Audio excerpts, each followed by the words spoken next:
കർത്താവിനാൽ അനുഗ്രഹിക്കപ്പെട്ടവരെ, പരിശുദ്ധ നോമ്പിൻ്റെ സമാപന നാളുകളിലേക്ക് നാം കടന്നു വരികയാണ്. നോമ്പ് ഇടവിടാതെ പ്രാർത്ഥിക്കുവാനുള്ള കാലമാണ്. 1 തെസ്സലോനിക്കർ 5-ാം അധ്യായം അതിൻ്റെ 16-17 വാക്യങ്ങളിൽ ഓർമ്മിപ്പിക്കുന്നുണ്ട്. എപ്പോഴും സന്തോഷിപ്പിൻ, നന്മ ചെയ്തുകൊണ്ടിരിപ്പിൻ, ഇടവിടാതെ പ്രാർത്ഥിപ്പിൻ, എല്ലാറ്റിനും സ്തോത്രം ചെയ്യുവിൻ. ഇതല്ലോ നിങ്ങളെക്കുറിച്ച് ക്രിസ്തു യേശുവിൽ ദൈവേഷ്ടം. പ്രിയമുള്ളവരെ, ദൈവത്തിൻ്റെ ഇഷ്ടം തിരിച്ചറിയുവാനുള്ള ഒരു കാലഘട്ടം കൂടിയാണ് നോമ്പ്. എന്താണ് നമ്മളെപ്പറ്റി ദൈവത്തിൻ്റെ ഇഷ്ടം? ഈ ഭൂമിയിൽ പിറന്നു വീഴുന്ന ഓരോ മനുഷ്യനെ പറ്റിയും ദൈവത്തിന് ഒരു പദ്ധതിയുണ്ട്, ദൈവത്തിന് ഒരു നിയോഗമുണ്ട്, ദൈവത്തിന് ഒരു ഇഷ്ടമുണ്ട്. ആ ഇഷ്ടമാണ് ഈ വേദഭാഗത്ത് നമ്മെ ഓർമ്മപ്പെടുത്തുന്നത്. നന്മ ചെയ്യുകയും ഇടപെടാതെ പ്രാർത്ഥിക്കുകയും എല്ലാത്തിലും സന്തോഷം കണ്ടെത്തുവാനും നമുക്ക് കഴിയുമ്പോൾ അത് ദൈവേഷ്ടമായി പരിഗണിക്കുകയാണ് പരിശുദ്ധനായ പൗലോസ്ലീഹ. ഈ നോമ്പ് കാലഘട്ടം ഇടപെടാതെ പ്രാർത്ഥിക്കുകയാണ്.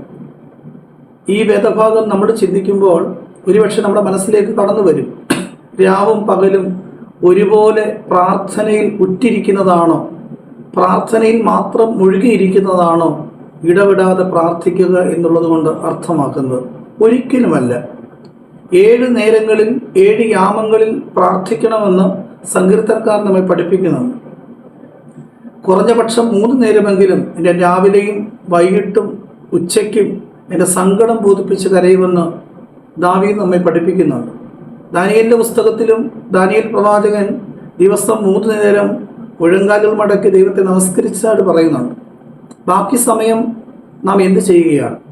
ബാക്കി സമയം നാം നന്മ ചെയ്യുകയാണ്, മറ്റുള്ളവരുടെ ചേർത്ത് പിടിക്കലാണ്, വേദനിക്കുന്നവരോട് പക്ഷം ചേരുകയാണ്, മുറിവുള്ളവർക്ക് മുറിവ് വെച്ച് കെട്ടുകയാണ്.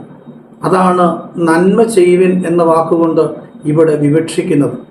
സമൂഹത്തിൻ്റെ പക്ഷം ചേർന്നുകൊണ്ട് വേദനിക്കുന്നവരുടെ കണ്ണുനീരൊപ്പുവാൻ, സങ്കടപ്പെടുന്നവരോട് ചേർത്ത് നിർത്തുവാൻ, സാരമില്ല എന്ന് പറയുവാൻ നമുക്ക് സാധിക്കുന്നുവെങ്കിൽ, നിന്നോടൊപ്പം ഞാനുമുണ്ട് നിന്റെ വേദനയിൽ എന്ന് അവരെ പറഞ്ഞ് അവർക്കൊരു പ്രത്യാശ നൽകുവാൻ നമുക്ക് സാധിക്കുന്നുവെങ്കിൽ, അത് ഇടവിടാതെ പ്രാർത്ഥിക്കുന്നതിന് തുല്യമാണ്. ഈ നോമ്പ് കാലഘട്ടത്തിൽ ഇടവിടാതെ നന്മ ചെയ്യുവാനും ഇടവിടാതെ പ്രാർത്ഥിക്കുവാനും എല്ലാറ്റിലും സന്തോഷം കണ്ടെത്തുവാനും ഈ നോമ്പുകാലം നമ്മെ വീണ്ടും ഒരിക്കൽ കൂടി ഓർമ്മപ്പെടുത്തുന്നു.